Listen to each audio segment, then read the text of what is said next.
D.B. Cooper, The Man Who Got Away. Written by Stephen J. Pickering. Read by Robert Bell Jones. This is a Listen and Live audio production.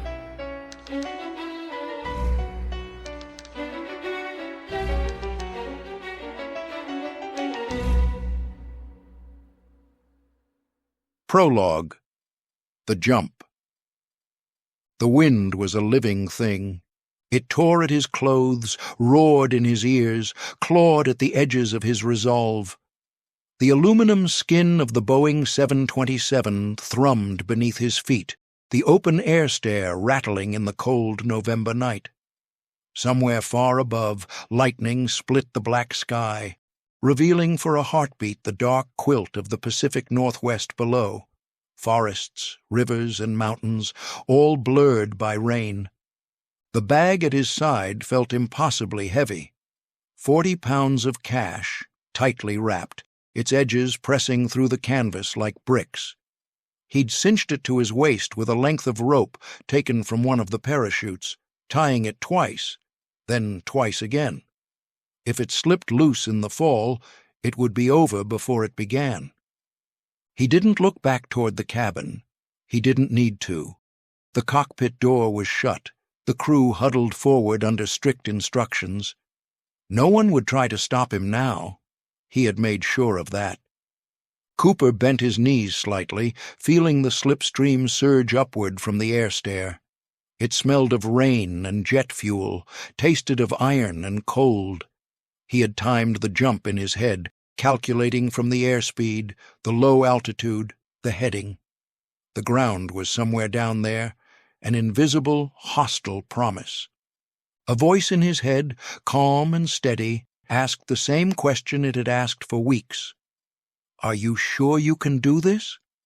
Another voice, colder, sharper, answered, "You've already done it. You just have to finish." He tightened his grip on the handrail one last time, glancing toward the horizon.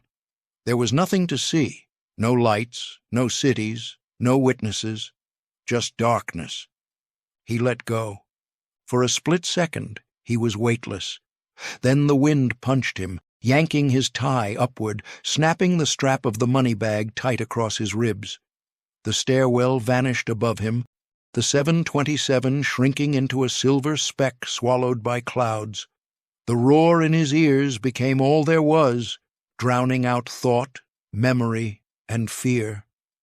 The forest rushed up to meet him, and then the night swallowed everything. Chapter 1.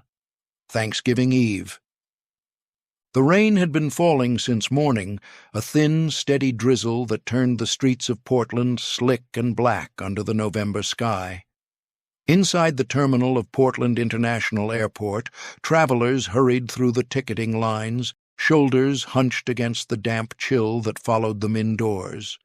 The air smelled faintly of coffee, cigarette smoke, and wet wool. He moved through the crowd with an unhurried stride, the kind of walk that belonged to someone who didn't mind being noticed, but didn't invite conversation either. His suit was dark, pressed, the lapels narrow. A black raincoat draped neatly over one arm. In his right hand, a slim, hard-sided briefcase. His shoes, polished but not new, tapped evenly against the tile floor.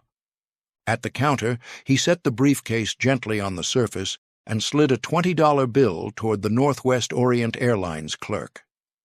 "One ticket to Seattle," he said. His voice was even, low. The clerk didn't look up until she'd taken the bill, fingers moving over the register keys. "Name?" "Dan Cooper." No hesitation. The syllables fell as though he'd been saying them his whole life. The clerk printed his boarding pass, tore it free, and passed it across the counter.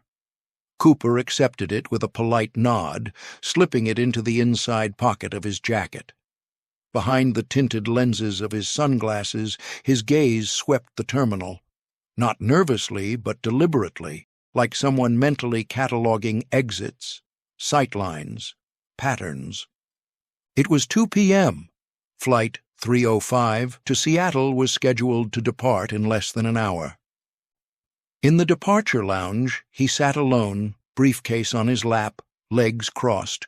From the corner of his eye, he watched passengers trickle in, businessmen in gray suits, a young mother with a toddler, a pair of college students with battered duffel bags. He lit a Raleigh cigarette, the smoke curling upward into the pale light. The intercom crackled. Northwest Orient Airlines, Flight 305, now boarding at Gate 5. He rose smoothly, joining the short line. No carry-on beyond the briefcase. As he stepped through the jetway, the hum of the aircraft grew louder, the deep, throaty rumble of the Boeing 727's engines warming on the tarmac. A flight attendant with short blonde hair and a neat uniform greeted him at the door. "Welcome aboard, sir." "Afternoon," Cooper replied, flashing a faint smile. His seat was 18C, aisle, toward the rear of the cabin. He stowed nothing, keeping the briefcase at his feet. As the last passengers settled in, he leaned back, folded his hands in his lap, and closed his eyes. To anyone watching, he could have been just another tired traveler on a short hop up the coast. The rain-streaked windows showed only the blur of runway lights as the plane began its taxi. Cooper sat motionless, sunglasses still in place, even in the dim cabin light. The engines roared, the pressure in the cabin shifted, and the aircraft lifted smoothly into the gray afternoon sky. The seatbelt sign chimed off. A flight attendant moved down the aisle with a practiced smile, taking drink orders. Cooper's voice was steady when she reached him. "Bourbon and soda," he said. "Of course." She made a note and moved on. The drink arrived moments later, amber in a clear plastic cup. He thanked her, set it carefully on the tray table, and reached into his jacket pocket. When his hand emerged, it held a plain white envelope. He waited until the blonde attendant, Florence Schaffner, passed by again, then extended it toward her. She accepted it absent-mindedly, tucking it into her uniform pocket without a glance. Cooper leaned toward her, his tone soft but unmistakable. "Miss, you'd better look at that note. I have a bomb." The world inside Flight 305 was about to change forever.